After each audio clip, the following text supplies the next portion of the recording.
Morning. It's really interesting when having experiences and you apply them to whatever you're getting, your new understandings and experiences, right? So, in chapter 13 of Matthew, so Jesus is talking about, he's offered some heavy parables, right? About the farmer who, throws his seed and, some lands on the rocks and gets burned up in the sun, and others, land where the soil is shallow and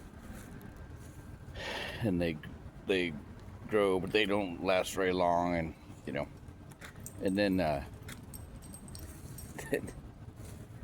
it's some land and the birds come and eat it up, right? Then he starts talking about the wheat and the tares, okay, which is, it eventually, the enemy comes and, throws this tare seeds into the wheat. They look the same. The wheat and the tares look the same. The only way you can tell the difference is when they harvest the wheat. The grain in the wheat is heavier and it causes the head to bow, right? And that's an indicator of humility. And that's how you can tell, right? And there's,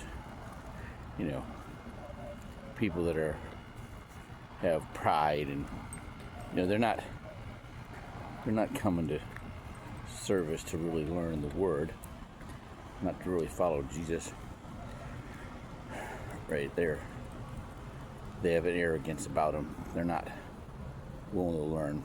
Okay, these are all directly applicable to sales. I see it all the time. I see it all the time, right? And then so at church on Sunday, the pastor is preaching, and he's talking about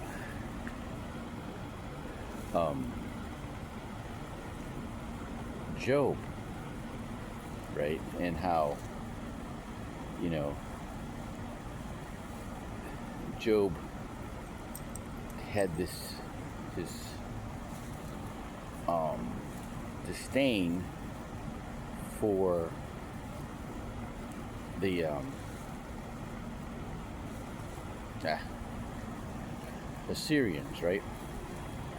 And because he didn't want for them, he didn't want to preach to them. He didn't want them to give a chance for redemption, because he knew that they were going to go against the northern Israel. They were going to they were going to be God's tool to discipline Israel, right? And he didn't want that. Okay, and so that's why he ran away.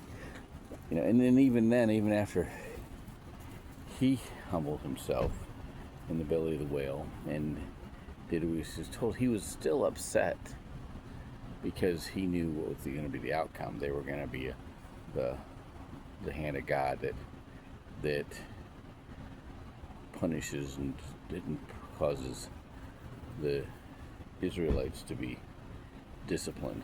Okay, and it's like, oh my gosh. So it made me think of something Roy Jones Sr. used to teach us all the time: is whenever you make somebody see something about themselves they don't like, you better stand by, right? And there's just so much of that. It's really, really hard to get somebody to address their shortcomings. And mistakes they've made. It's just really hard. Like, who wants to talk about that? You know. And so I'm in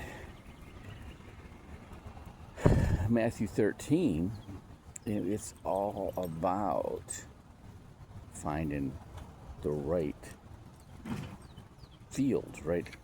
Finding the